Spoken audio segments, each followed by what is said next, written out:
नमस्कार, मैं हूं संजय शर्मा। आप देख रहे हैं 4 PM news network.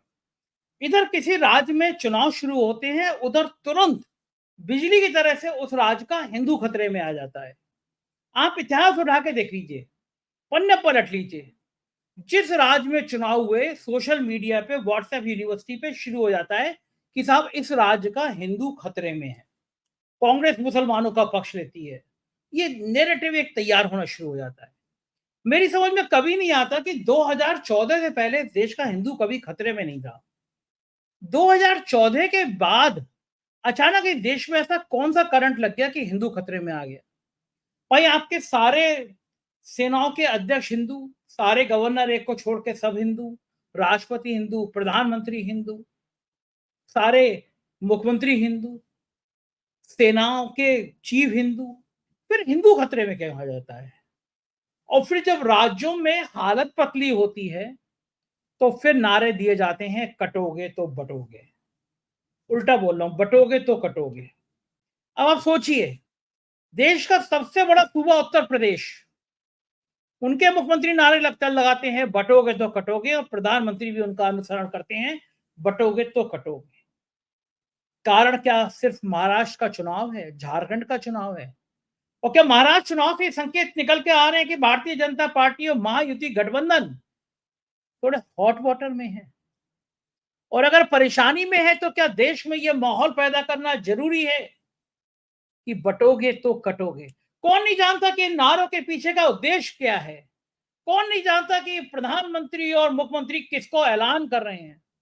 Uttar Pradesh की बहराइच की चुनावी हिंसा, मैं चुनावी हिंसा इसलिए कहूंगा कि जब भी किसी राज्य में चुनाव होता है, किसी दूसरे राज्य को गर्म किया जाता है। पड़ोस में राज्य में चुनाव था, अखलाक मार दिया गया। उत्तर प्रदेश में पूरे देश में गर्म कर दिया गया माहौल कि इसके यहाँ बीफ मिला था। बाद में पता चला कि था बीफ नहीं था, वो तो बकरे का मीट था। लेकिन तब तक तो आग लग चुकी थी।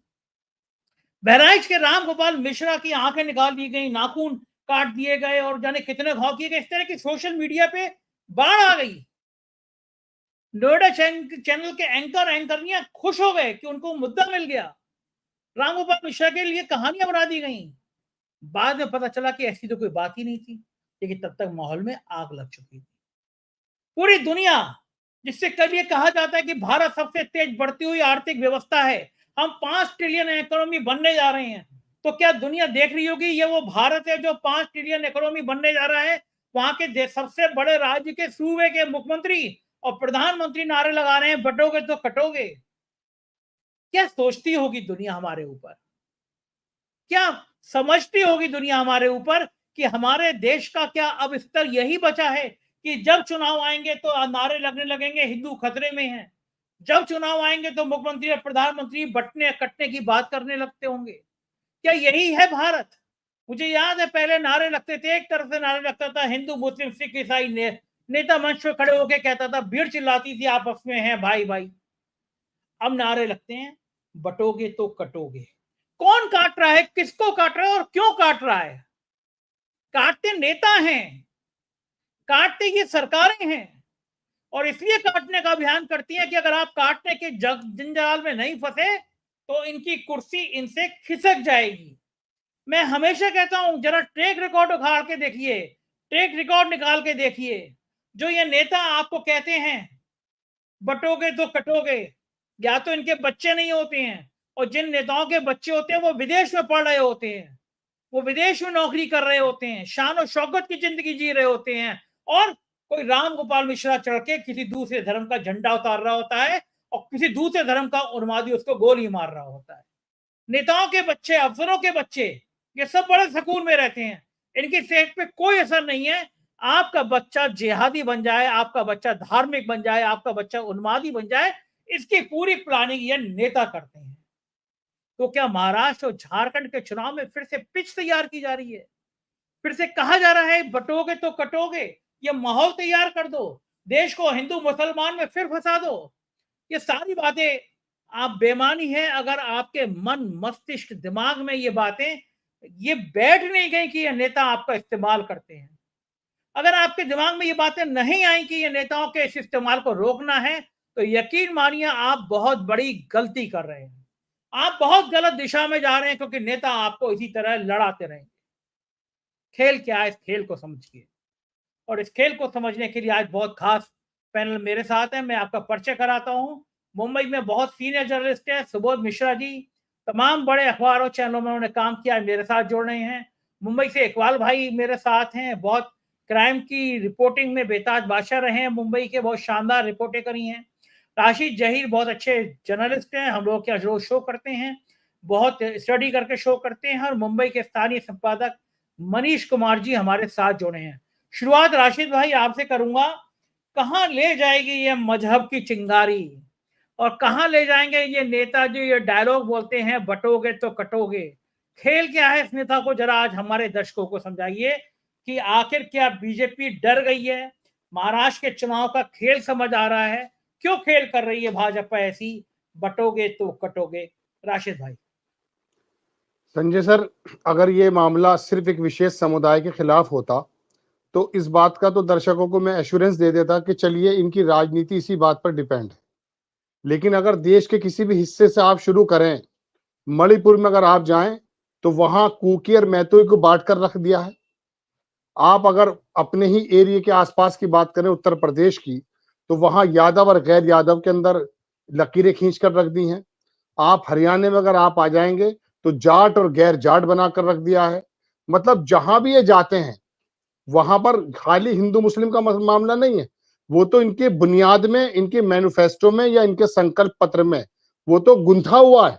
लेकिन मसला तो यह है कि जाकर के लिंगायत में और वो का लिंगा की राजनीति को अलग करके वो वहां पर दूसरा डर दिखाते हैं, तमिल में कुछ और करते हैं और बंगाल के अंदर किसी और चीज से डराते हैं। जिन प्रदेशों में मुसलमानों की पोजीशन ज्यादा नहीं है वहां दूसरे वर्ग हैं, वहां पर वो जाटों को मुसलमान बना देते हैं।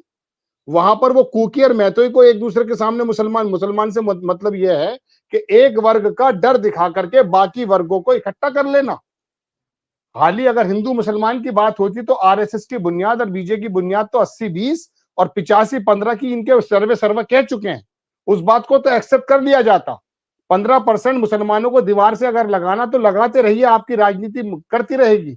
लेकिन मसला यह है कि इन्होंने तो ओबीसी को बांट कर रख दिया है, इन्होंने तो दलितों के साथ गैर दलित कर दिया है।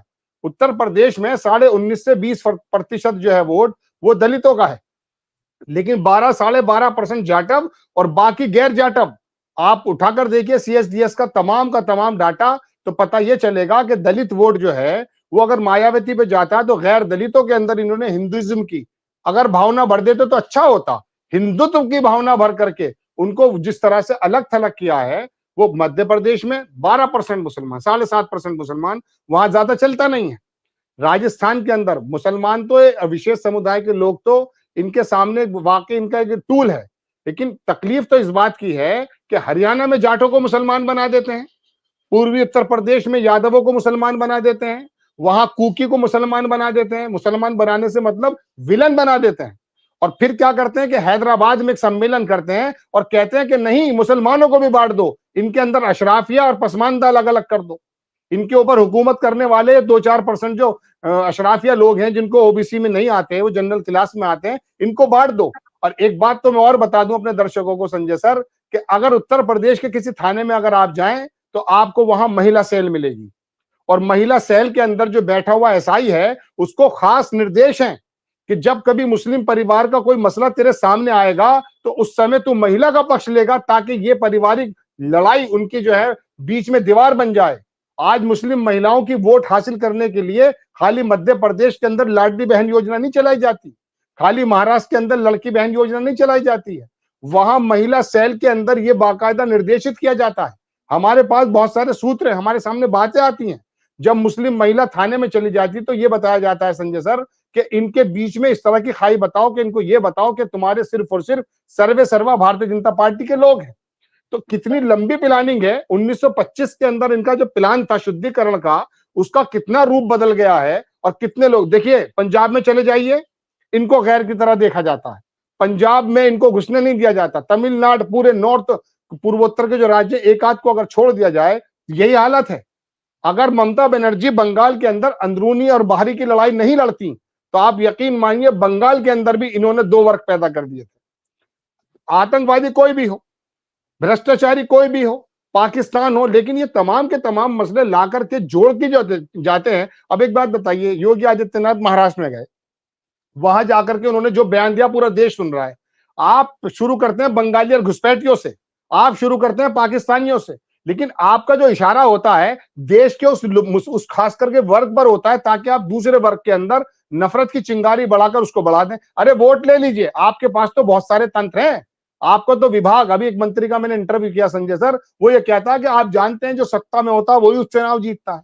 यानी कि बिल्कुल कंफर्म बात है कि संस्थान तुम्हारे हाथ में, विभाग तुम्हारे हाथ में, तमाम टूल्स तुम्हारे हाथ में, गोदी मीडिया का बहुत बड़ा तंत्र आपके हाथ में, उसके बावजूद भी अगर आप नफरतें हिंदुइज्म के मानने वालों के अंदर भी डाल रहे हैं, वहां पर भी वर्गीकरण कर रहे हैं, तो ये तो देश के लोगों को समझना चाहिए। महाराष्ट्र की एक बात करके अपनी बात खत्म करता हूं, बाकी बहुत ज्यादा ज्ञानी लोग हमारे साथ हैं कि महाराष्ट्र के अंदर सर मैं 2009 से 2020 तक रहा, मैं हर महीने 10 दिन वहां जाता था अपनी रिपोर्टिंग के मद्देनजर।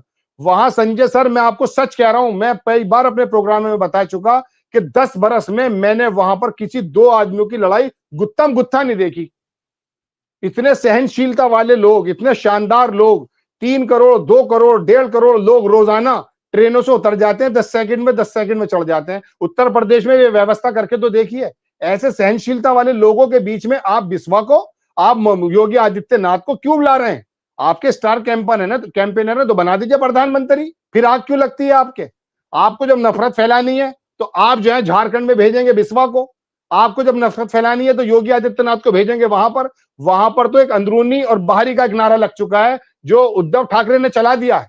क्योंकि महाराष्ट्र के अंदर जितने भी उपक्रम थे संजय सर, उसको छीन करके, उनको लूट करके, वहां के लोगों की जबानी बता रहा हूं, मैं भी 15 दिन पहले वहीं था कुर्ला के अंदर, उनका कहना यह है कि हमारे जो उपक्रम, चाहे वो नितिन गडकरी के माध्यम से आए हों, उनको छीन करके जो गुजरात ले जाया जा रहा है, ये एक मुद्दा उद्धव ठाकरे और कांग्रेस आई और गठबंधन अगर उठाकर रख देगा तो महाराष्ट्र के अंदर ये बंटवारे की राजनीति नहीं कर सकते। हालांकि वहां पर भी इन्होंने महिलाओं में विघटन पैदा कर दिया, 2-2 महीने की एक साथ किस्त दे रहे हैं शिंदे। ये जो चुनाव देर से घोषित किए उसकी वजह ये थी कि 2-2 महीने की ब्राइब दे दी जाए, वो 1500 रुपए महीना है। तो ये विघटन की बातें जो ना खाली हिंदू मुसलमान में नहीं है संजय सर, ये तो इन्होंने अपने वर्ग में, देश के हर वर्ग के अंदर पैदा कर दिया। जी बिल्कुल ठीक कह रहे हैं। ये जो कोशिश की जा रही है वो शायद पार्लियामेंट के चुनाव में दिख गई, तब तक इतना परवान चढ़ नहीं पाई थी, लेकिन पार्लियामेंट के चुनाव में जो बैंड बजी, बीजेपी बहुमत से दूर रह गई, मोदी जी का सपना टूट गया। अब वो जो घमंड के संग कहते थे मोदी सरकार, अब उनको मजबूरी में कहना पड़ रहा है एनडीए सरकार। तो जाहिर है जब घमंड टूटा तो फिर लगा कि फिर से आग लगाओ। सुबोध जी, आप सीनियर जर्नलिस्ट हैं, महाराष्ट्र में आपने बहुत दिनों पत्रकारिता की है। क्या महाराष्ट्र की हालत देखती है डर पैदा हो रहा है कि महाराष्ट्र हाथ से ना निकल जाए, इसलिए महाराष्ट्र में बटोगे तो कटोगे टाइप के नारे लग रहे हैं? नमस्कार। पहले संजय सर, मुलाकात हुई है। मैं एक चीज कहना चाहूंगा कि जैसे अभी राशि जी ने जो है हमारे साथ हैं, उन्होंने बताया, मेरा कहना है कि जो राजनीति है वो भावनाओं से नहीं होती। आप इस चीज को समझिए कि जो बटोगे कटोगे जो ये नारा शुरू हुआ, वो कब से शुरू हुआ और इसको धीरे धीरे धार देकर इसको इतना ज्यादा स्ट्रांगली मैसेज जो है अब महाराष्ट्र में क्यों दिया जा रहा है। आपको मैं बता दूं, जैसे अभी आपने संजय सर बताया कि लोकसभा का जब इलेक्शन हुआ और लोकसभा के इलेक्शन में अब की बार 400 पार, वो जब चीज चली नहीं, तो फिर इन्होंने जब इस पर वर्कआउट किया, सर्वे किया, वर्कआउट किया, तो इन्हें कहीं ना कहीं ये लगा कि इनके जो वोट है वो जो ये पूरा मान के चलते थे कि जो हिंदुओं के वोट है इनके पूरी तरह से अपने हैं, लेकिन जब इन्होंने ये मान के चले और जब देखा कि वो मिले ही नहीं, तो उसकी वजह क्या थी। तो कहीं ना कहीं इनका बटोगे कटोगे हिंदू मुस्लिम तो है ही, एक तीर से ये एक और निशाना भी साध रहे हैं कि जो आपकी क्षेत्रीय पार्टियां हैं, जो क्षेत्रीय पार्टियां जो इनके छोटे छोटे वोट के जो बैंक हैं वो लूट ले जाती थी, जिसकी वजह से इनको काफी नुकसान यूपी में हुआ, बाकी जगह पर भी हुआ। उसको लेकर के भी इन्होंने कहीं ना कहीं महाराष्ट्र में अभी इस तरह की सोच बना के रखी है कि अगर ये नारा, देखिए आज की अगर मैं बात करूं सर, तो सबसे बड़ी बात है कि प्रेजेंट में बीजेपी महाराष्ट्र में, देखिए हरियाणा में उन्होंने जीत लिया। हरियाणा जीता कैसे, सबके सामने है। उन्होंने कंफ्यूजन की जो स्थिति पैदा की थी और उसके चलते खुद कांग्रेस को भी नहीं समझ में आया कि आखिरकार मेरे हाथ से कैसे निकल गया हरियाणा। महाराष्ट्र में भी आप बता दूं मैं आपको कि मैं काफी टाइम से देख भी रहा हूं, जैसे जैसे चुनाव नजदीक आ रहा है वैसे वैसे जो मेन मुद्दे विपक्ष के हैं, विपक्ष अपने मुद्दे छोड़ करके अब जो बीजेपी के मुद्दे हैं उनको लेकर के ज्यादा डिफेंडिंग पोजीशन पे है। और जो बीजेपी है वो यही चाहता ही है कि जो गेम हो, जो ये चुनाव हो, वो उनके पाले में हो। वो कहीं ना कहीं जो पोलराइजेशन की जो उनकी रणनीति है उसको लेकर के बहुत तेजी से काम कर रहे हैं। आपको मैं बता दूं कि पिछले इलेक्शन में उन्होंने जो वोट काटे थे कांग्रेस के, वो प्रकाश अंबेडकर को खड़ा करके उनकी जो पार्टी के कई सारी सीट्स जो है वो उनकी खराब कर दी थी कांग्रेस की, जिसमें अशोक चौहान भी हार गए थे बहुत बड़े नेता होने के बावजूद। इस बार वो ना होने की जगह अब इस तरह की जो चीजें की जा रही है कि कहीं ना कहीं कंफ्यूजन किया जा रहा है। वहीं जैसे राशि साहब ने भी बोला कि बात यही है कि जो पोलराइजेशन है, पोलराइजेशन सबसे सक्सेस जो है स्टंट है बीजेपी का, और वो अगर उसमें कामयाब होते हैं तो पक्की बात है उसका उनको सबसे ज्यादा फायदा होता है। आप देखिए जहां पर विकास की बात होती है, मोदी जी विकास की बात करते सब करते हैं, आखिर चुनाव आने के टाइम या चुनाव जब आता है तो उस जगह पर विकास की बात क्यों नहीं होती है?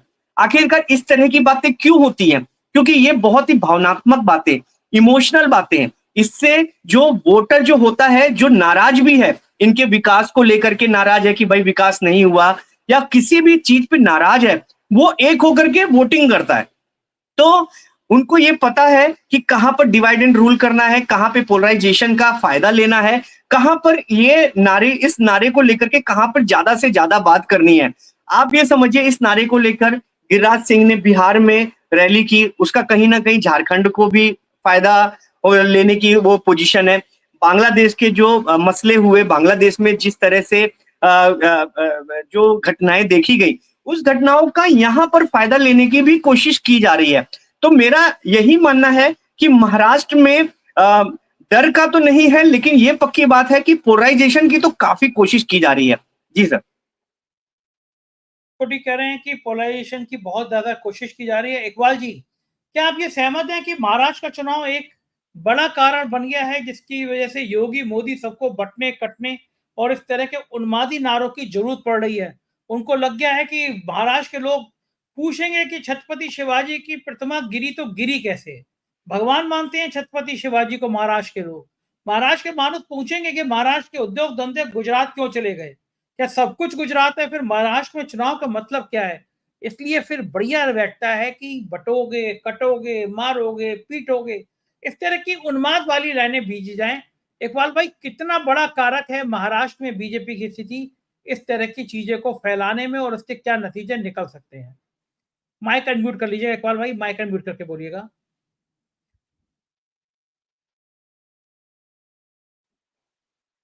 संजय जी, सबसे पहले मैं आपको बताना चाहूंगा, महाराष्ट्र फाइनेंशियल स्टेट जो सबसे बड़ा कैपिटल है भारत का, और अभी भारत का जो कैपिटल होने के नाते महाराष्ट्र इसलिए इम्पोर्टेंट है कि महाराष्ट्र का रास्ता, अगर महाराष्ट्र हारते हैं तो वो केंद्र पर असर गिरेगा सीधे सीधे। आने वाले दिनों के अंदर भले ही हरियाणा हो, झारखंड हो, हरियाणा जीत चुके, छत्तीसगढ़ जीत चुके, लेकिन अगर झारखंड के अंदर भी अगर फर्क नहीं पड़ता, लेकिन मुंबई यूपी के बाद में सबसे बड़ी क्षेत्र माना जाता है सीट के हिसाब से। अगर यहाँ की हार का मतलब है कि सीधे सीधे सेंट्रल के अंदर चंद्रबाबू नायडू हो, नीतीश कुमार हो, वहां वो अपना जादू दिखा सकते हैं, जिसको लेकर के बीजेपी को ये पता है कि अलायंस के अंदर एनडीए को खतरा हो। और महाराष्ट्र के अंदर सबसे बड़ी चीज ये है, जो इस बार अगर हम बात करें लड़ाई की, तो हिंदुत्व का मुद्दा इसलिए उठाना उनके लिए आवश्यकता हो गई है कि उनके पास दूसरे कोई मुद्दे बचे नहीं है। हर जगह जहां अमित शाह अपने आप को चाणक्य बताते हैं, वहीं सीनियर चाणक्य महाराष्ट्र के अंदर शरद पवार मौजूद है, जो कि भारत की राजनीति में बहुत एक महत्व रखते हैं, बहुत बड़ी पकड़ रखते हैं। दूसरा, इस बार की अगर लड़ाई देखें तो सेना वर्सेस सेना और एनसीपी वर्सेस एनसीपी, यानी कि ये वर्चस्व की लड़ाई है, सिर्फ सीटों की लड़ाई नहीं है। इसके लिए जो सिंपैथी वोट जो है वो खुद बीजेपी भी जानती है कि जो उनका इंटरनल सर्वे है ये बता रहा है कुल मिलाकर के कि आने वाले दिनों के अंदर जो एक सिंपैथी की लहर है वो शरद पवार के साथ या उद्धव ठाकरे के साथ है। उसकी सबसे बड़ी वजह क्या है कि अगर हम 79-90 की अगर बात करें तो यही बीजेपी हाथ पकड़कर शिवसेना का, जब बाला साहब ठाकरे जिंदा थे तब वो आगे बढ़ी है। प्रमोद महाजन उस वक्त सबसे बड़े चेहरे थे, जिसको लेकर के बीजेपी धीरे धीरे आगे बढ़ी। अब यहाँ जो जनता है उन्हें ये पता है कि जो नुकसान शिवसेना के अंदर टूटने के बाद हुआ है, चाहे वो एनसीपी के बाद हुआ है, वहां जो मराठी अस्मिता का मामला है वो बहुत बड़ा मुद्दा बनता जा रहा है। क्योंकि जो मराठी मानुस है उसको एक चीज का पता है कि बहुत ही मेहनत के साथ के अंदर बाला साहब ठाकरे ने शिवसेना को खड़ा किया था और धीरे धीरे इस लड़ाई को आगे बढ़ाया था, कई बड़ी क्षेत्रीय पार्टियों के साथ मिलकर के। साथ ही शरद पवार अपने आप में एक बहुत बड़े मराठा लीडर के तौर पर माने जाते हैं। तो एक अगर हम बात करें लोकसभा इलेक्शन के अंदर, तो आप देखिए कि किस तरीके से मराठा के अंदर शरद पवार जो है एक बड़ा नाम उभर के आया है।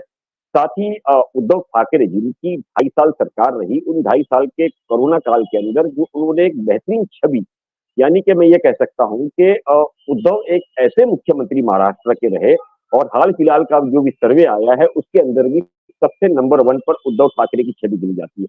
तो यही एक डर जो है वो बीजेपी और उनके जो आला कमान है उनको सता रहा है। उसकी सबसे बड़ी वजह यह है कि बीजेपी अलायंस यानी कि एनडीए अलायंस जो कि महाविकास आघाड़ी महाराष्ट्र में है, उसके अंदर अब तक जो तालमेल की स्थिति अगर आप देखोगे तो बहुत ही उतार चढ़ाव भरी है। जो सीट शेयरिंग का फॉर्मूला है अब तक कंफर्म नहीं हुआ है। बीजेपी ने लिस्ट जारी कर दी, कहीं शिवसेना ने कर दी, एनसीपी अजित पवार ने कर दी, लेकिन गठबंधन के अंदर किसको कितनी सीट मिलेगी वो अब तक इस बात को लेकर के खुलासा कहीं नहीं किया गया। साथ ही अगर आज बात करें तो आज आखिरी दिन इनके पास है कि किसी भी तरीके से जो सीट के ऊपर अब तक समझौता नहीं हुआ है उसमें नाम अनाउंस करना है। बीजेपी के अंदर आपसी गुटबाजी भी इतनी बढ़ चुकी है कि कई लीडर्स जो है वो बीजेपी को छोड़कर अब लगातार दूसरी पार्टियों की तरफ रुख कर रहे हैं। तो ये एक बहुत बड़ा खतरा जो है मोदी और अमित शाह को नजर आ रहा है। और अमित खुद अगर बात करें हम प्रधानमंत्री नरेंद्र मोदी की, तो नरेंद्र मोदी भी इन सारी चीजों को समझ रहे हैं। शायद इसीलिए एक स्टार कैंपर की तरह वो खुद यहाँ उतरना नहीं चाह रहे हैं। उनको ये समझ नहीं आ रहा है कि आखिर आने वाले दिनों में ऊंट किस करवट बैठेगा।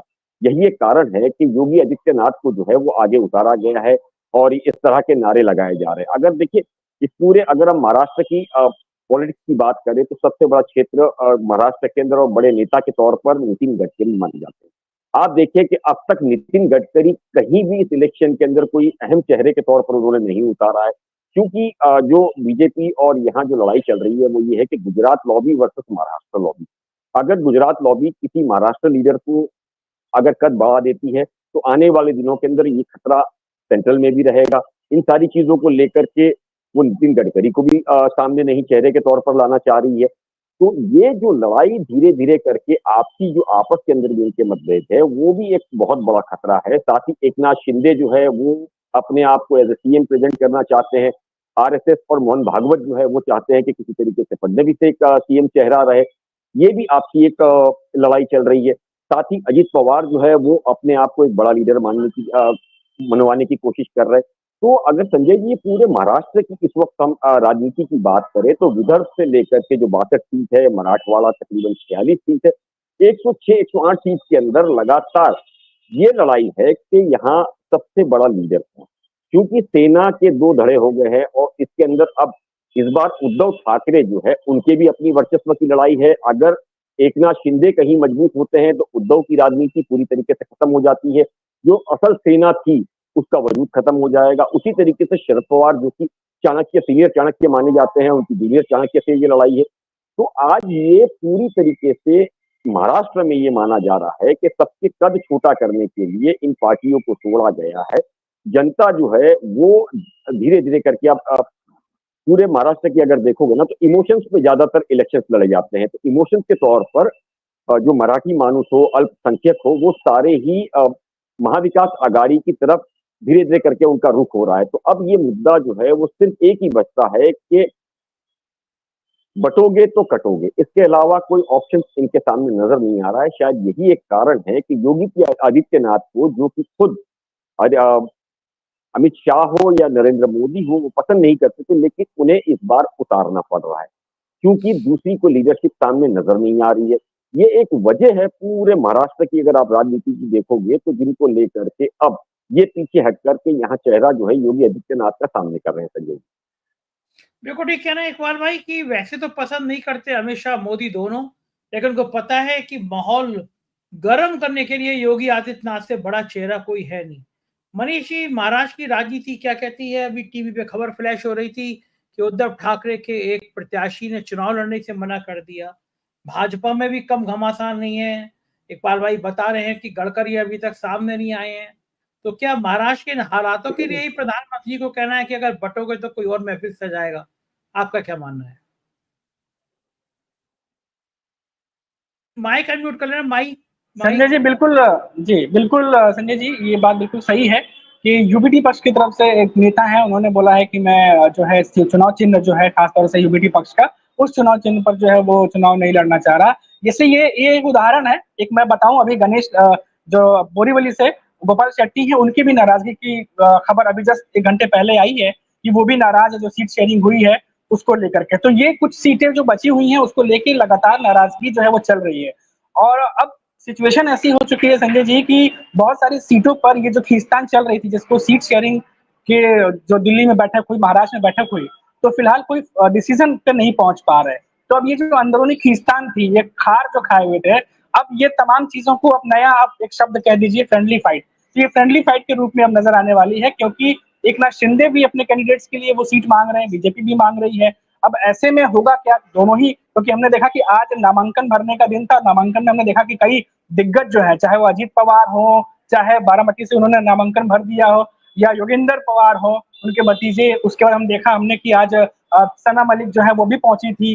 कई दिग्गजों ने आज नामांकन किया है। तो ऐसे में कई सारे ऐसे भी नेता नामांकन कर आए हैं जिनको की अभी बातचीत चल रही थी और सीट जो है वो देने की बात कही जा रही है। वैसे में खबर आ रही है कि नहीं मिलेगी तो अपक्ष खड़े हो जाएंगे। तो ये सिचुएशन लगातार महाराष्ट्र की राजनीति में बनी हुई है संजय जी। इसको लेकर के अभी तक फैसला नहीं आया, लेकिन ये जरूर है कि अब कुछ सीटों पर ऐसा माना जा रहा है कि फ्रेंडली फाइट देखने को मिलेगी जिन पर फैसला नहीं आ पाया है। दूसरा, संजय जी जो बात कह रहे थे बटेंगे तो कटेंगे, ये देखिए बहुत ही अहम हो जाता है, क्योंकि हमने देखा कि लोकसभा चुनाव में संजय जी जो वोटिंग परसेंटेज था, वोटिंग शेयरिंग का जो परसेंटेज था 0.3% था। एनडीए गठबंधन और एनडीए गठबंधन दोनों को जो वोट्स पड़े थे उसमें बहुत छोटा सा मार्जिन था, लेकिन उस मार्जिन की वजह से एनडीए गठबंधन कहीं आगे निकल गया था। तो वो जो छोटा सा मार्जिन था वोट शेयर का, उसको कैसे अफेक्ट किया जाए, कैसे अपने पाले में लाया जाए, या कंफ्यूजन की स्थिति पैदा करके किसी भी तरीके से उसको अफेक्ट किया जाए, इसके लिए साम दान दंड भी जो करना पड़े वो किया जाए। महाराष्ट्र की राजनीति में वैसा ही होता दिखाई दे रहा है। जैसा कि अभी राशिद जी ने कहा कि ये जो 2 महीने का, जो 1 डेढ़ महीने का जो आगे पुश किया गया कि कैसे भी करके जो किस्तें हैं वो 1500 की किस्तें जो है महिलाओं के खाते में पहुंचाया जाए, ताकि जो नाराजगी है उसको दूर किया जाए। बहुत सारे मुद्दे थे मराठा आरक्षण को लेकर, किसानों को लेकर के, फिर देखा कि जून के महीने में क्या हालत हो गई थी किसानों की। तो ये तमाम मुद्दों से कैसे भी करके थोड़ी नाराजगी दूर की जाए, तो ये तमाम कवायद चल रहे थे। अब उस बीच में अगर बटेंगे कटेंगे जैसा नारा देकर के भी अगर महाराज जैसे राज्य में थोड़ा बहुत वोट इधर उधर कर सकते हैं, तो उसमें भी बीजेपी को फायदा दिख रहा है। शायद इसी वजह से यहाँ पर भी वो चीजें की जा रही है। लेकिन जैसा कि अभी संजय राउत तो कुछ दिनों पहले बयान आया था संजय जी कि ये महाराष्ट्र है, यहाँ ना कोई बटेगा ना कोई कटेगा, और ये जो तरीका है, जो जिस तरीके से बीजेपी इसको लेके चल रही है, इसका कोई फायदा उन्हें महाराष्ट्र में मिलने वाला भी नहीं है। तो ये बात संजय राउत ने क्लियर कही थी। अब लास्ट में जाकर के बात यहाँ पर अटकती है कि जो तमाम मुद्दे हैं, जो मराठी वर्सेस गुजराती जो महाराष्ट्र में इस समय हो गया है, महाराष्ट्र में कई सारे उद्योग थे जिनकी बात लगातार होती है कि गुजरात चले गए, तो यहाँ के मानुस जो मराठा मानुस है उनके दिमाग में ये चीज बैठी हुई है। हम लोग भी जब लगातार संजय जी बात करते हैं लोगों से, तो इन मुद्दों पर वो चर्चा करते हैं कि महाराष्ट्र में जो इन्वेस्टमेंट आना था शायद उस लेवल पे इन्वेस्टमेंट नहीं आया, जिस लेवल पे रोजगार पैदा होने चाहिए थे उस लेवल पे रोजगार पैदा नहीं हुए। मुंबई जैसी सिटी में जो कि इंडिया की फाइनेंशियल आर्थिक राजधानी है, वहां पे भी बेरोजगारी की समस्या अगर पैदा हो रही है, जहां खुद लोग बाहर से आते हैं जॉब की तलाश में, तो ये बहुत ज्यादा विकट की परिस्थिति है। और इसका सोल्यूशन अगर मौजूदा सरकार नहीं निकाल पा रही, तो फिर जनता जो है वो उनका भी यही मानना है कि हमें आने वाले चुनाव में फिर ऑप्शन तलाशना पड़ेगा। तो इसके तमाम इस पूरे जो सिचुएशन इसके इर्द गिर्द महाराष्ट्र की राजनीति अभी घूम रही है संजय जी। बिल्कुल ठीक कहना है कि इसी के इर्द गिर्द ये राजनीति घूम रही है। राशि जी, आपको क्या लगता है कि ये जो महाराष्ट्र के हालात हैं, महाराष्ट्र के हालात क्या बीजेपी के लिए खतरनाक हो सकते हैं? ये जो आपस में उठक पटक हो रही है, आपस में राजनीति तेज हो रही है, गडकरी जी किनारे बैठे हुए हैं, इन सब का अंत क्या होगा? इन सब का सीन क्या बनेगा? राशि जी।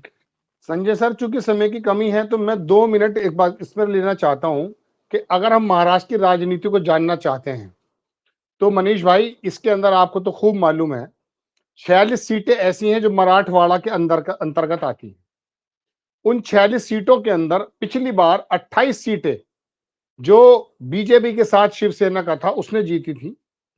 उसके अलावा अब की बार जो लोकसभा का चुनाव हुआ 8 की 8 सीटें वहां पर शिंदे और भारतीय जनता पार्टी का गठबंधन हार चुका है। 3 कांग्रेस ने जीत ली हैं और 3 जो है शिवसेना वाली पार्टी ने जीत ली है, हालांकि एक शिंदे वाली ने भी जीती है, इसमें कोई दो राय नहीं।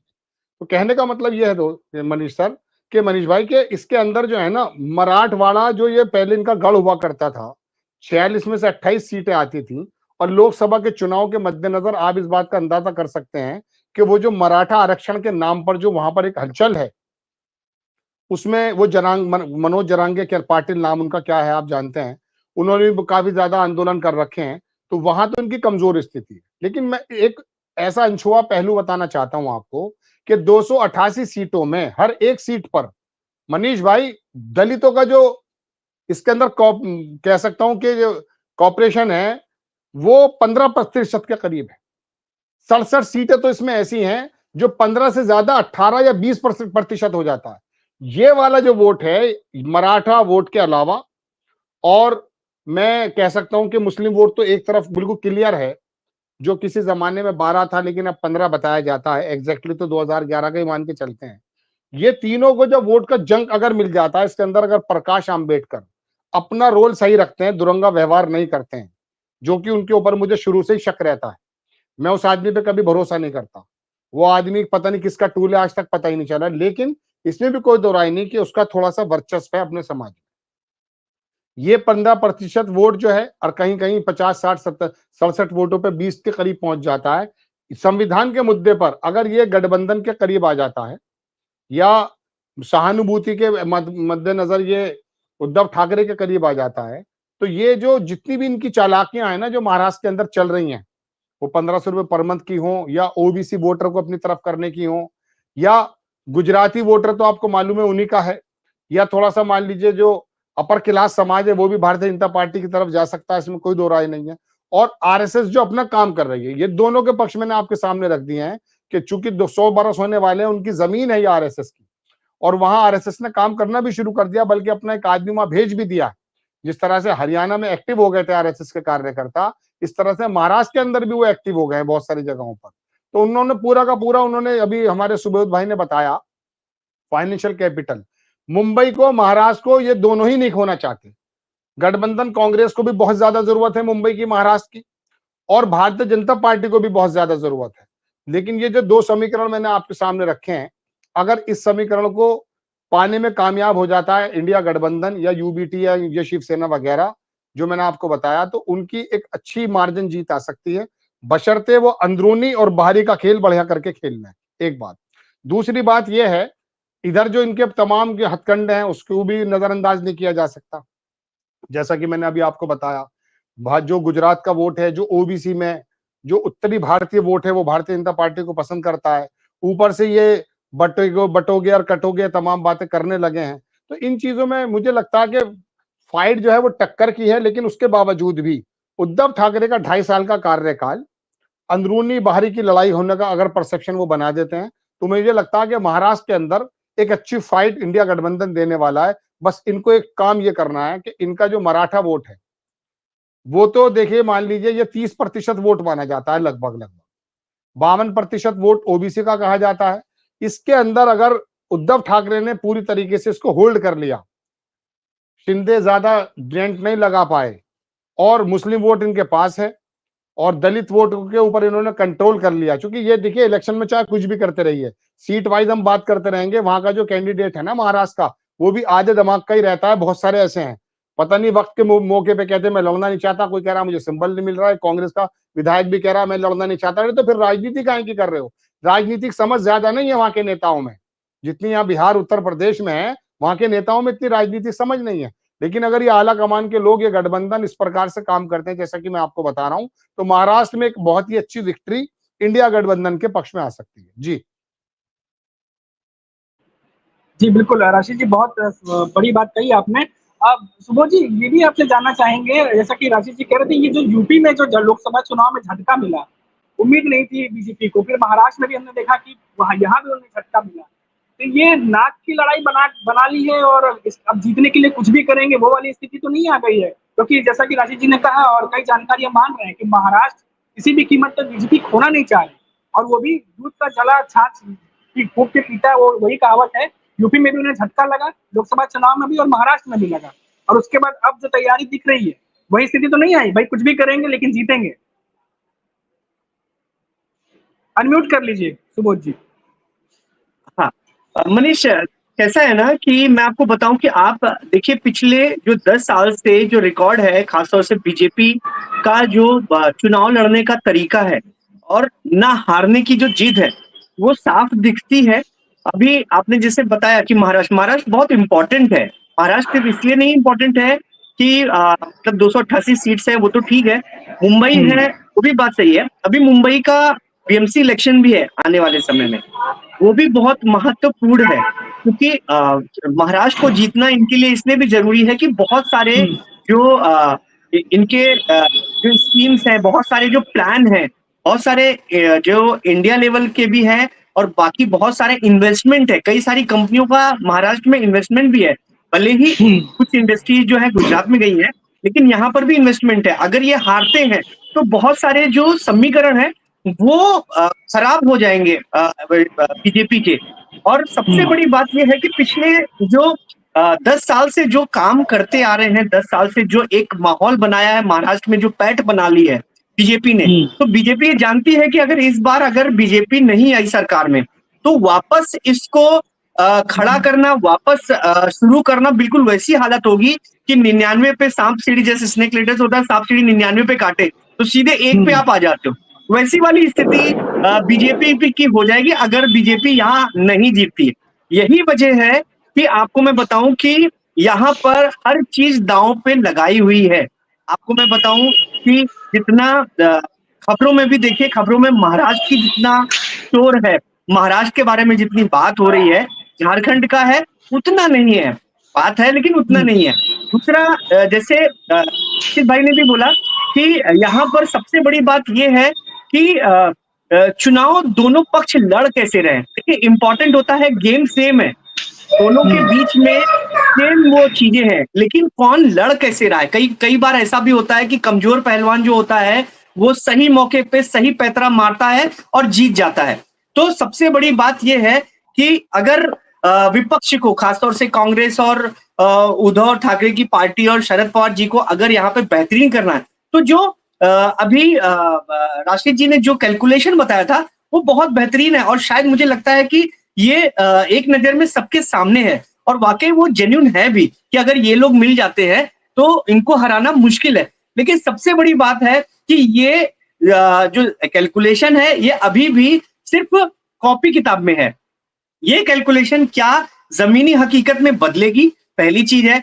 और जो एनडीए है, बीजेपी है, बीजेपी को जिस तरह से राशिद भाई ने भी बोला कि अब जहां यहां पर जिस तरह से हरियाणा में जो थे स्वयंसेवक जो हैं आरएसएस के, वो एक्टिव हो गए हैं, वैसे ही महाराष्ट्र में भी अभी एक्टिव हो गए हैं। जबकि यही जो स्वयंसेवक थे वो लोकसभा में एक्टिव नहीं थे, लोकसभा में नाराजगी थी, जिसका सबको समझ में भी आया कि कितना नुकसान हुआ। तो इस बार आप ये भी देखिए कि एक सुर भी है, आरएसएस और बीजेपी के एक सुर भी दिख रहे हैं, जहां पर जो लोकसभा के इलेक्शन के परिणाम के बाद कहां दोनों के बीच में थोड़ा सा मुटाव दिखता था, लेकिन इस बार एक सुर दिख रहे हैं।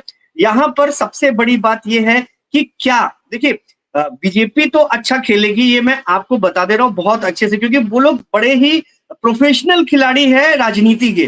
लेकिन सबसे बड़ी बात है कि उनका खेल जो है उनके साथ के साथीदार ही बिगाड़ेंगे, ये सबसे बड़ी बात है। तो क्या जब ये इस तरह की स्थिति होगी तो जो विपक्ष है क्या वो उसका फायदा उठा पाएगा? जैसे कि आज का जो मुद्दा है कि ये जो नारा है कि बटेंगे कटेंगे, बटेंगे तो कटेंगे, अब ये नारा उठाने की जब ये 2 महीने पहले 3 महीने पहले ये शुरू हुआ था, आज यहाँ पर महाराष्ट्र में उठाने की जरूरत क्या है? जो अपने सबसे बड़ी बात है कहीं ना कहीं है कि पोलराइजेशन की, जो मैं बोल चुका हूँ, पोलराइजेशन की जो राजनीति है उसमें बहुत माहिर है बीजेपी, और वो कर भी रही है। उसने कैलकुलेशन लगा के रखी है कि अगर मुस्लिम वोट नहीं भी मिलते हैं तो क्या वो किस लेवल पे जाती है, उसको कितनी सीटें मिलेंगी। सर्वे आपको बता दूं, हालांकि सर्वे जो थे करीब 1 महीने पहले के जो सर्वे थे, इसमें इनको बहुत ज्यादा सीटें नहीं मिल रही थी, लेकिन अब स्थिति चेंज हुई है। इनके जो उम्मीदवार हैं और जो विपक्ष के उम्मीदवार हैं, उनमें बहुत सारी चेंजेस आए हैं। तो अब सबसे बड़ी बात है कि इलेक्शन जो है, चुनाव है, वो जैसे जैसे नजदीक आ रहा है वैसे वैसे दिखेगा। ये तो एक ही नारा है, इसके जैसे और नारे होंगे, क्योंकि सबसे बड़ी जो मैंने देखी है इतने दिन में, जो सालों में देख रहा हूँ, स्ट्रेटजी है बीजेपी की कि सामने वाले को कंफ्यूज, देखिए कन्विंस नहीं होता तो कंफ्यूज कर दो।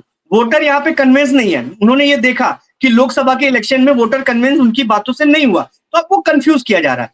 जब कंफ्यूज होता है वोटर, तो कई बार होता है कि वो उस वाली पार्टी को देता है जिसकी सरकार है या जिसके पास वो अपने को महफूज महसूस करता है। सबसे बड़ी बात सुरक्षा की भावना, जैसे मैंने बहुत सारे लोगों से बात की, तो सबसे बड़ा मुद्दा होता है इस मुद्दे पे। इस समय आप देखिए विकास का मुद्दा नहीं चल रहा है, इस समय मुद्दा ही चल रहा है सुरक्षा की भावना। तो क्या सुरक्षित हैं हम, ये अगर ये कन्वे कर ले गए तो इनको फायदा होगा। और अगर इसको विपक्ष ने अच्छे से मजबूती से अगर उसका जवाब दिया, जैसे अपने यहाँ पर उद्धव ठाकरे की पार्टी से भी संजय राउत ने बोला कि ऐसा कुछ नहीं होता, ये अगर ये चीज कन्वे कर लिया तो पक्की बात है कि वोटर जो है विपक्ष की तरफ जाएगा। जी, बिल्कुल सुबोध जी। और बता दूं आपको कि आज बारामती से जो है वो अजीत पवार ने भी नामांकन किया है और लोकसभा चुनाव में उन्होंने अपनी पत्नी सुनेत्रा पवार को सुप्रिया सुले के खिलाफ उतारा था। हालांकि सुनेत्रा पवार हार गई थी वहां से और उसके बाद कई सारी बातें सामने आई थी। अजीत पवार ये भी कह रहे थे कि गलती हुई है, परिवार के बीच राजनीति को नहीं लाना चाहिए था और साथ ही साथ ये भी कहा कि गलती हुई कि सुनीता पवार को उन्होंने खड़ा किया। इस तरह के कुछ बयान भी आए थे, लेकिन आज फिर से बारामती से अजीत पवार जो है वो खड़े हो गए हैं और उनके सामने उन्हीं के भतीजे योगेंद्र पवार, यानी भतीजे का काट भतीजा शरद पवार ने अगला दाव खेल दिया। इकबाल जी, आपसे पूछना चाहेंगे कि कई सारे राजनीति हम देख रहे हैं कि इस बार पारिवारिक लड़ाई भी वर्चस्व में है और लड़ाई जो है इस बार फील्ड पर है। माहिम से देख रहे हैं हम, राज ठाकरे के सुपुत्र जो है अमित ठाकरे वो खड़े हैं, आदित्य ठाकरे जो है वो वर्ली से खड़े हैं। वर्ली में उन्हें हराने के लिए हमने देखा कि मिलिंद देवड़ा जो कि केंद्रीय मंत्री रह चुके हैं, इतने कद्दावर और सांसद, उनको उतारा है इस बार। और साथ ही साथ कई सारे और वहां पर फैक्टर हैं जो ये बता रहे हैं कि इस बार आदित्य ठाकरे की चुनौती जो है वो दुगनी है। तो ये जो पारिवारिक लड़ाई चल रही है, इकबाल जी इसको कैसे देख रहे हैं? महाराष्ट्र में साख की लड़ाई है इस बार। देखिए, सबसे बड़ा मुद्दा जैसे आपने बताया अजीत दादा पवार का, उनके सामने उनके खड़े हैं, आदित्य ठाकरे के सामने मिलिंद देवड़ा को उतारा गया है। उसकी सबसे बड़ी वजह क्या है? जैसे ही मैंने पहले बताया कि ये वर्चस्व की लड़ाई है इस बार। अगर आदित्य ठाकरे को चुनौती देने में कामयाब होते हैं तो कई समझौते आगे किए जा सकते हैं। अगर खुद शरद पवार ने जिस तरीके से काम लिया है कि अगर वो मात देते हैं अजीत दादा पवार को, यानी कि अगर कैप्टन अगर जहां गिरता है तो सालार गिरने की वजह ये होती है कि आर्मी पे आपका धीरे से कब्जा हो गया। इसी तरीके से आप पूरे महाराष्ट्र में देखिए, जहां ये वर्चस्व की लड़ाई है वहीं बीजेपी के लिए भी कई चुनौतियां है। जहां गणेश नायक की अगर हम नवी मुंबई से बात करें तो वो बीजेपी के अंदर है, लेकिन उनके लड़के को टिकट नहीं मिली है तो वो शरद पवार एनसीपी से लड़ रहे हैं। तो ये ताकत अलग अलग जगह डिस्ट्रीब्यूट भी हो रही है पूरे महाराष्ट्र के अंदर इस बार। कई ऐसे बीजेपी के लीडर्स हैं जिसको बीजेपी ने टिकट नहीं दिया, जिन्हें शरद पवार ने दिया है। अभी भी अगर हम बात करें उत्तर मुंबई के अंदर अभी जो मामला चल रहे हैं, जहां से अभी संजय उपाध्याय को टिकट दिया है, जो कि पहले गोपाल शेट्टी का क्षेत्र था, जिसके अंदर गोपाल शेट्टी सांसद भी रहे, एमएलए भी रहे, लेकिन उनको काट करके संजय उपाध्याय को खड़ा किया है। तो वो अब उनके लोग जो है वो शायद उद्धव ठाकरे गुट के अंदर जाने की बात कर रहे हैं। तो ये लड़ाई इस बार इतनी आसान नहीं होगी महाराष्ट्र के अंदर। महाराष्ट्र में इस बार जो चरण के अंदर इलेक्शन होने हैं ये काफी चुनौती भरे हैं। साथ ही साथ इस वर्चस्व की लड़ाई के अंदर कौन ताकतवर है, सबसे ताकतवर कौन है, कौन आगे सर्वाइव करेगा, कौन पावर में रहेगा, ये एक लड़ाई है। तो इस लड़ाई के अंदर जहां सेना वर्सेस सेना, पवार एनसीपी वर्सेस एनसीपी है, अब जनता ये प्रूव करेगी कि भले ही सिंबल इलेक्शन कमिश्नर ले लिया है, पार्टी की सारी चीजें ले ली है, लेकिन जनता किसके साथ है। आने वाले दिनों के अंदर चाणक्य कौन कहलाएगा? क्या वो शरद पवार जिसके सामने जिन्होंने जब राजनीति शुरू की थी उस वक्त अमित शाह बहुत छोटे बच्चे हुआ करते थे, शायद स्कूल के अंदर जाया करते थे, वो चाणक्य आगे सर्वाइव करेंगे या जो चाणक्य अमित शाह जिसको अपने आप को लोग आज प्रेजेंट करते हैं, वो चाणक्य अपने आप को पेश करेंगे। तो ये अलग अलग तबके की अलग अलग लड़ाई है। जैसे मैंने कहा कि महाराष्ट्र के अंदर जो अ, मराठी मानुस की जो अस्मिता का सवाल है, हर मराठी ये सोच रहा है कि किस तरीके से इस अस्मिता को बचाया जाए। वहीं दूसरा जो महाराष्ट्र का सबसे बड़ा मुद्दा है कि पिछले दिनों अब तक फिगर सामने नहीं आए हैं, भले ये लीडर्स जानते होंगे फिगर क्या है, कैसे है, लेकिन जो कारोबार यहाँ से गुजरात शिफ्ट किया गया, ये भी एक बहुत बड़ा मुद्दा है। साथ में अनएम्प्लॉयमेंट बहुत बड़ा मुद्दा है महाराष्ट्र के लिए। इसके अलावा जिस तरीके से लाडली बहन योजना वगैरह शुरू की गई, ये एक उम्मीद करके कि शायद इससे बहुत बड़ा फर्क पड़ेगा, लेकिन वो फर्क पड़ता नजर नहीं आ रहा है। जिस तरीके से यहाँ कमांडिंग इस बार अगर आप देखोगे महाविकास आघाड़ी के अंदर, तो आप देखिए ये कमांडिंग शरद पवार खुद अपने आप में बहुत बड़े लेवल पे चला रहे हैं, जिसके अंदर राहुल गांधी हो, उद्धव ठाकरे हो, सब लोग उनको मान रहे हैं। अलायंस के लेकर के लड़ाई ना हो, इसका बहुत ख्याल रखा जा रहा है। तो आने वाले ये जो 20 दिन है, ये इतने चुनौती भरे हैं हर पार्टी के लिए, क्योंकि हर पार्टी जो है सत्ता खोना नहीं चाहती। जहां बीजेपी ये मान रही है कि हमें एक बहुत बड़ी पार्टी के रूप में आना है और सत्ता पे काबिज होना है, उसकी वजह सबसे बड़ी है कि खुद देवेंद्र फडणवीस चाह रहे हैं कि उन्हें मुख्यमंत्री बनाया जाए। वही एकनाथ शिंदे जो है वो मुख्यमंत्री के दावेदार बनने के लिए लगातार अपना संघर्ष कर रहे हैं। और उद्धव ठाकरे की एक छवि को लेके उद्धव ठाकरे जो है वो कोशिश कर रहे हैं कि अगर महाविकास आघाड़ी के अंदर उनके लोग जो है वो बड़ी पार्टी के रूप में बाहर आते हैं, तो वो एक विकल्प के तौर पर देखा जाएगा। तो इस बार जो महाराष्ट्र की लड़ाई है, ये बहुत बड़े लेवल पे है और उसकी सबसे बड़ी वजह ये है कि एक दूसरी पार्टी जो है एक दूसरे को डैमेज करने पे लगी है। चाहे अगर मनसे के अंदर अगर हम बात करें, राज ठाकरे के पुत्र की, आज तक कभी ऐसा नहीं हुआ था कि कोई बड़े लीडर्स के बच्चों के सामने एक पावरफुल कैंडिडेट दिया जाए, लेकिन वहां खड़ा किया गया। आदित्य ठाकरे वर्ली से जीते थे, वहां मिलिंद देवड़ा को जबरन खड़ा किया गया। मिलिंद देवड़ा का कद अपने आप में बहुत बड़ा कद माना जाता था साउथ बॉम्बे के अंदर, लेकिन वहां से निकाल करके उन्हें वर्ली लाया गया। यानी कि प्रेशर टेक्निक अब तक शुरू की गई है। मुझे जहां तक सोर्सेस से पता लगा है, मिलिंद देवड़ा तैयार नहीं थे, लेकिन उन्हें बताया गया कि आपको लड़ना है, आपको खड़ा होना। काफी चीजों के बाद में मिलिंद देवड़ा वहां गए। तो महाराष्ट्र के अलग अलग क्षेत्र के अंदर आप देखोगे इस बार जो नेक टू नेक लड़ाई भी है, और आप डॉट टू डॉट कनेक्ट करोगे इन सारी चीजों को, तो आपको पता लगेगा कि एक दूसरी पार्टी एक दूसरे के सामने इसलिए खड़ा कर रही है कि यहाँ वर्चस्व की लड़ाई है पूरी तरीके से कि सत्ता पर कब्जा किसका रहेगा। क्योंकि इस लड़ाई के बाद एक चीज तो बहुत साफ है, पूरे मामले का ताकतवर इंसान रहेगा, वो आगे केंद्र तक इसकी आवाज गूंजेगी। तो इस पूरी लड़ाई के अंदर, जैसे राशिद भाई ने भी कहा कि वो मुंबई में रहे हैं, मुंबई के लोगों को जानते हैं, तो वो इमोशंस के साथ लड़े जाते हैं। मुंबई के अंदर यूपी बिहार की तरह इलेक्शन नहीं होते हैं।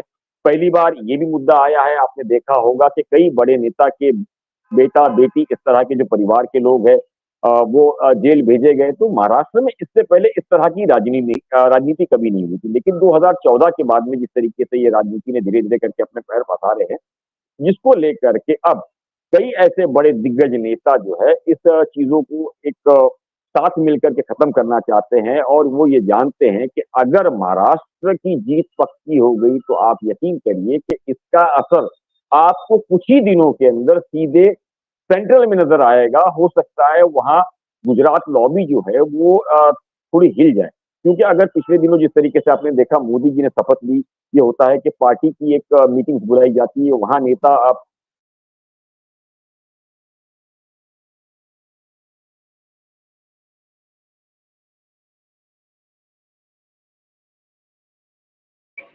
इंटरनेट का प्रॉब्लम है थोड़ा सा।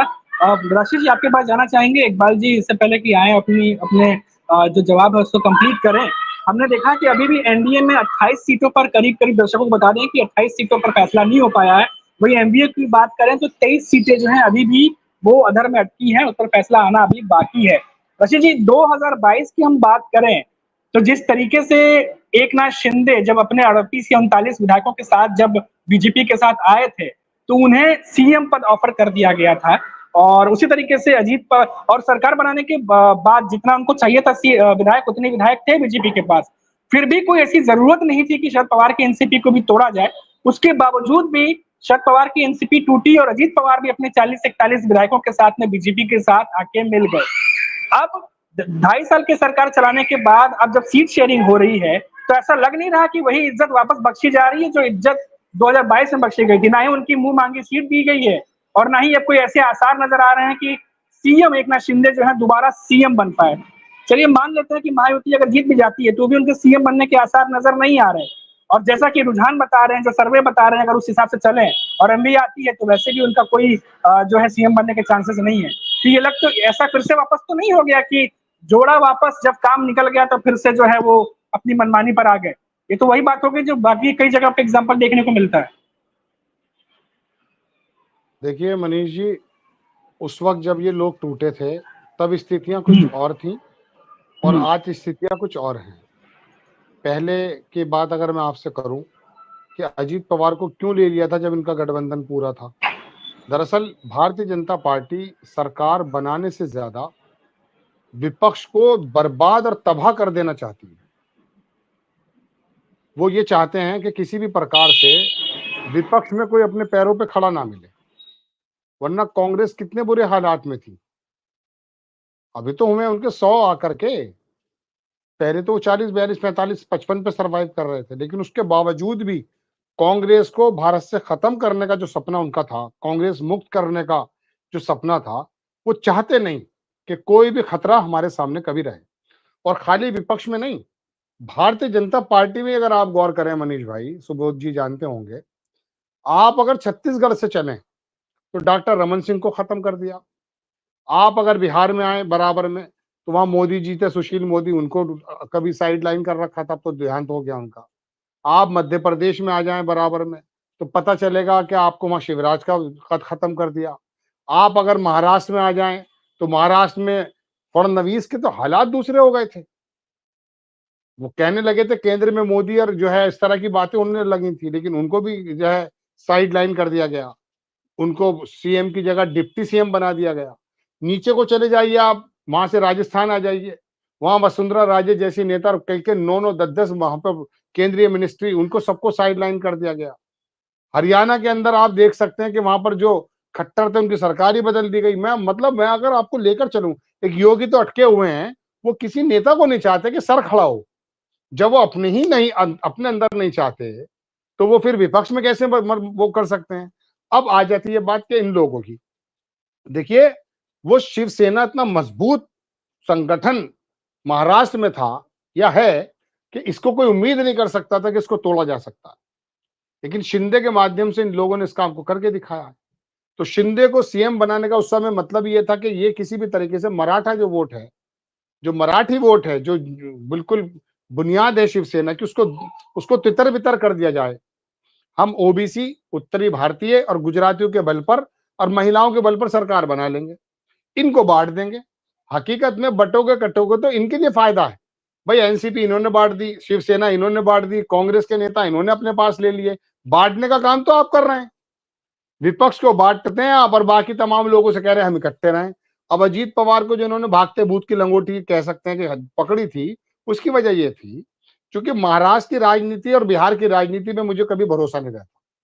इन्होंने सोचा कि अगर शिंदे कभी शरद पवार के माध्यम से पलटी मारेंगे, क्योंकि शिंदे भी वाकई अंदर से क्या है इसके बारे में कोई लिख नहीं सकता, बंबई का पत्रकार भी।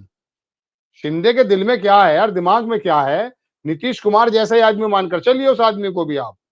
एक डायलॉग आया दाढ़ी वाला, अभी हलचल मच कर रह गई है। अब वो शरद पवार के जरिए भी उनका कांटेक्ट है। ऐसा भी पॉसिबल है, राजनीति में कुछ भी भरोसा नहीं रहता है, और मुंबई की राजनीति का तो भरोसा है नहीं रहा महाराष्ट्र की। वो पता ये चलता है कि इन्होंने इसके पर कतरे थोड़े बहुत शिंदे के, तो शिंदे कूद करके दूसरी तरफ चले गए, हालांकि रास्ते बंद हो गए। उद्धव ठाकरे के यहाँ मुझे उम्मीद नहीं है, लेकिन शरद पवार एक धुरी बन सकते हैं। तो अब इसलिए साथ में रखा जा रहा है कि कहीं अभी देखिए इलेक्शन आने तो दीजिए, इसमें तो आप देखेंगे कि अमित शाह ने कह दिया कि वो सीएम चेहरा है, लेकिन आरएसएस जो है फडणवीस को वो जो है प्रोजेक्ट करती है, बल्कि कई जगह उनके पोस्टर लग रहे हैं। आरएसएस वाले ये प्रचारित कर रहे हैं कि हमारा ये आदमी होगा फडणवीस नाम का चीफ मिनिस्टर। आपको तो मालूम है, आप तो वहां के मुकीम है।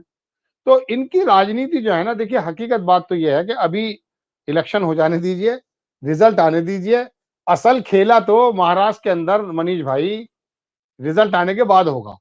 हकीकत बात तो यह है, क्योंकि इनको मालूम है कि क्या क्या काम होने हैं, पता नहीं कौन से रंग आ जाए। एक बात मैं और बता दूं, हालांकि ये बात गले उतरेगी नहीं, लेकिन ये भी चांसेस हैं कि वो उद्धव ठाकरे को मनाने की कोशिश करने लगे। देख लीजिएगा, कुछ नहीं मालूम। नेताओं पे कोई भरोसा हम लोग नहीं करते, कुछ भी कर सकते हैं ये। जी हमने देखा भी कि कुछ बीजेपी के नेताओं के द्वारा कुछ बयानबाजी चल रही थी कि आखिर उद्धव ठाकरे को आना बीजेपी में ही है, ऐसी कुछ बयानबाजी भी आई है। इकबाल जी, आप कुछ अपनी बात पूरी कर लीजिए, कुछ इंटरनेट की वजह से अधूरी रह गई थी। जी, अनम्यूट कर लीजिए एक सर। नाथ शिंदे, हेलो, आवाज आ रही है मेरी? हेलो। आ रही है इकबाल जी। तो मैं ये बता रहा था कि महाराष्ट्र जो है इस बार चुनौती भरी है। इस इलेक्शन को लेकर के चुनौतियां काफी है। जिस तरीके से राशिद जी ने भी कहा कि नेताओं पर भरोसा नहीं किया जाता, लेकिन इस बार उद्धव ठाकरे की जो सबसे बड़ी चुनौती है, वो उद्धव ठाकरे ये समझ चुके थे कि अगर वो बीजेपी के साथ रहेंगे, तो जिस तरीके से बीजेपी ने कई अलग अलग पार्टियों का कद खत्म किया है, सेना का भी कद खत्म हो जाएगा। यही एक डर था और ये डर उनका सही साबित भी हुआ। जिस तरीके से बीजेपी ने लगातार शिंदे गुट को अलग कराया, अजीत पवार को अलग कराया। देखिए, सबसे पहले अजीत पवार के साथ मिलकर के कुछ घंटों की सरकार बनाई गई, फिर एक बार काफी षड्यंत्र हुआ जिसके अंदर शरद पवार हावी पड़े और वहां देवेंद्र फडणवीस को हटना पड़ा। तो दोबारा फिर जो खेल आ गया वो एकनाथ शिंदे के रूप में। तो जिस तरीके से इस पूरे राजनीति को देखेंगे महाराष्ट्र की, तो महाराष्ट्र की राजनीति में सबसे बड़ा कद जो है उस वक्त बीजेपी अपना बनाना चाहती थी। लेकिन क्योंकि उद्धव ठाकरे की छवि जो है, अगर 2014 उद्धव बाला साहब के बाद में अगर 2014 का इलेक्शन कहे, अ, फिर इसके बाद आप देखिएगा कि नारायण राणे छोड़ने के बाद में ये कहा गया था कि उद्धव शायद पार्टी नहीं संभाल सकेंगे, लेकिन उद्धव ने इस तरीके से अपना कैरियर जो है वो आगे बढ़ाया। 2017 के इलेक्शन की हम बात करें, तो 2017 के इलेक्शन के अंदर भी उद्धव ठाकरे ने अपने आप को प्रूव किया कि वो एक बड़े लीडर के तौर पर उभर रहे हैं और वो इस पार्टी को संभाल सकते हैं। जब 2020 के अंदर वो बीजेपी से अलग हुए और 19 के इलेक्शन के बाद में, और जिस तरीके से 2020 में कोविड का पीरियड आया, इस कोविड पीरियड के अंदर जो उम्मीद नहीं थी, उससे बेहतर उद्धव ठाकरे ने मुंबई के अंदर अपने आप को एज ए बेस्ट पीएम यहाँ घोषित करके दिखाया। उसने बताया कि वो बहुत अच्छी रीत से इन सारी चीजों को संभाल सकते हैं और उन्होंने इन सारी चीजों को संभाला। जिसके बाद बीजेपी ने फिर एकनाथ शिंदे के रूप में पार्टी को तोड़ी और कई अलग अलग नेता उसके तोड़े गए। तो इन सारी ही चीजों को ध्यान में रखते हुए अगर आप देखेंगे, तो आने वाले वक्त के अंदर उद्धव ठाकरे ये जानते हैं कि अगर किसी भी तरीके से वो बीजेपी के साथ जाते हैं, तो उनके लिए एक बहुत बड़ी चुनौती और एक बड़ी मुसीबत खड़ी हो सकती है। इन सभी चीजों को ध्यान में रखते उद्धव इस बार जो भी करेंगे वो बहुत सोच समझ कर के प्लान करेंगे। उद्धव की इस बार जो रणनीति है वो साफ तौर पर ये है कि महाराष्ट्र के अंदर मुंबई नहीं, अगर मुंबई और कोंकण थाना बेल्ट अगर देखे तो वो शिवसेना का सबसे बड़ा गढ़ हुआ करता था, लेकिन इस बार अ, मराठवाड़ा, विदर्भ, इन जगह पे भी वो सीट लेकर के एक बड़ी पार्टी के रूप में आना चाहते हैं, बड़े लीडर के रूप में वो अपने आप को मनवाना चाहते हैं। वही शरद पवार जो है एक मराठा लीडर के रूप में बाहर आकर के अपनी छवि को खड़ा करना चाहते हैं।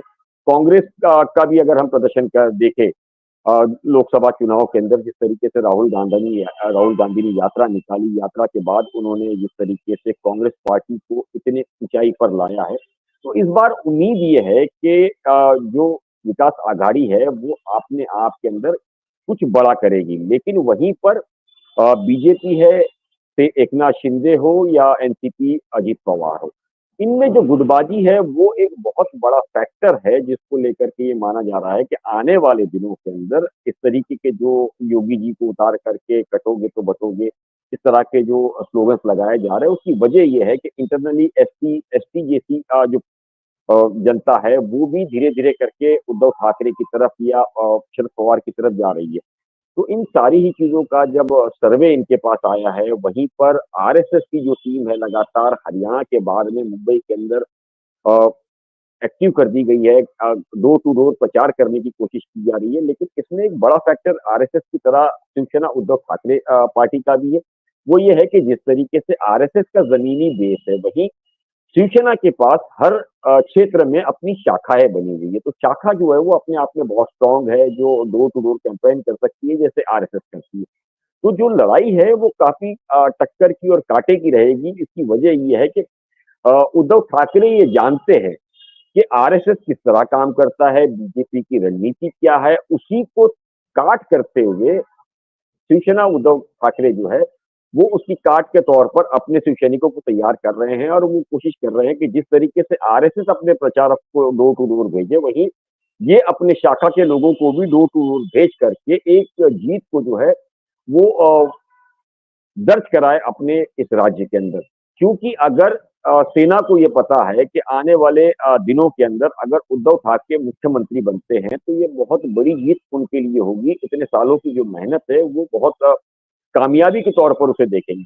क्योंकि पिछली बार जिस तरीके से बीजेपी से वो अलग हुए थे, तो एक बार कई मराठी लोगों ने ये सवाल उठाया था हिंदुत्व के मुद्दों को लेकर के कि यहाँ रहते तो सीएम पद मिल सकता था, लेकिन धीरे-धीरे जिस तरीके से शरद पवार और शिवसेना दोनों को ही तोड़ा गया, तो मराठी अस्मिता को लेकर के उनमें एक अ, नाराज़गी हुई कि हो सकता है कि चलिए शिवसेना को तोड़ा गया, लेकिन वहीं पे एनसीपी को तोड़ने के बाद लोग ये समझने लगे कि बीजेपी जो है वो तोड़ की राजनीति करती है, लोगों को बाँटती है हिंदुत्व के मुद्दे पर, जहाँ इनके लोगों का भी बहुत बड़ा नुकसान होता है।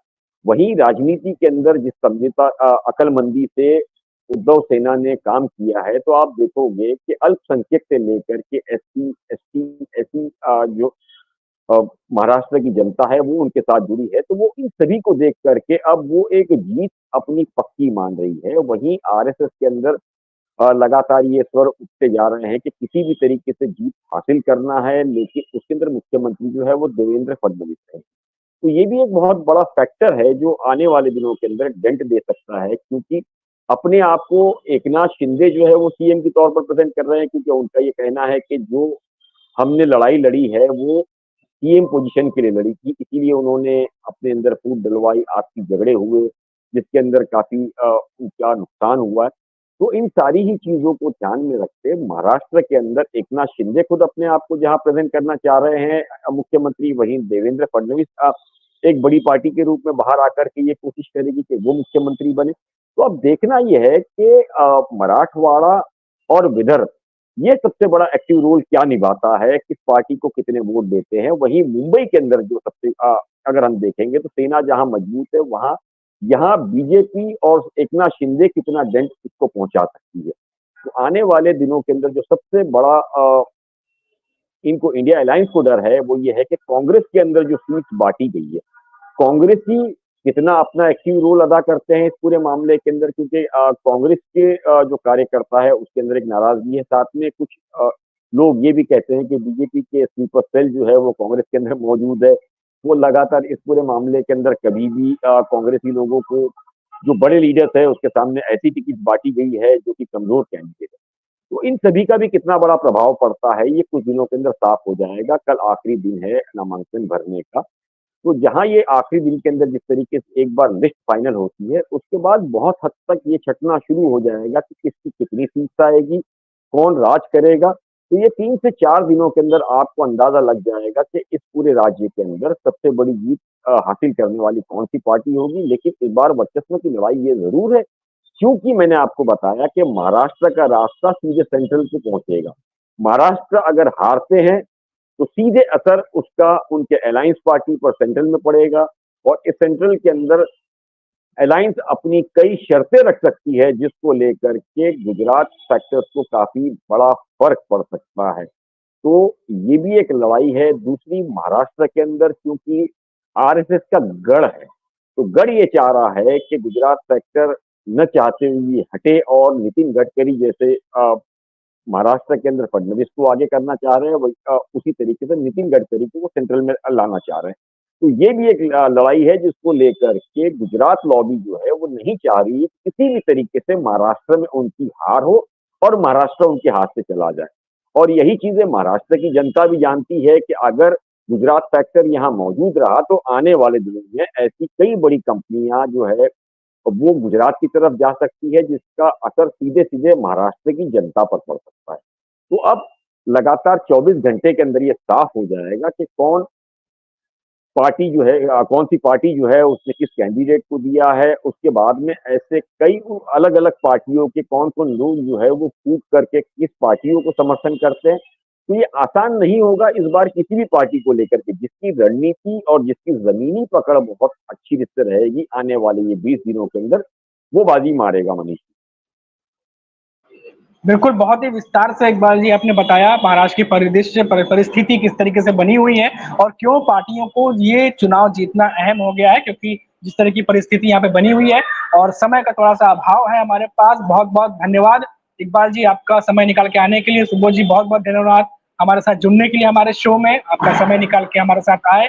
और इसी के साथ दर्शकों हम आज बात कर रहे थे कि किस तरीके से जो नारे अब दिए जा रहे हैं महाराष्ट्र में, उसका क्या असर पड़ेगा, क्या नहीं पड़ेगा, ये तो आने वाला वक्त ही बताएगा।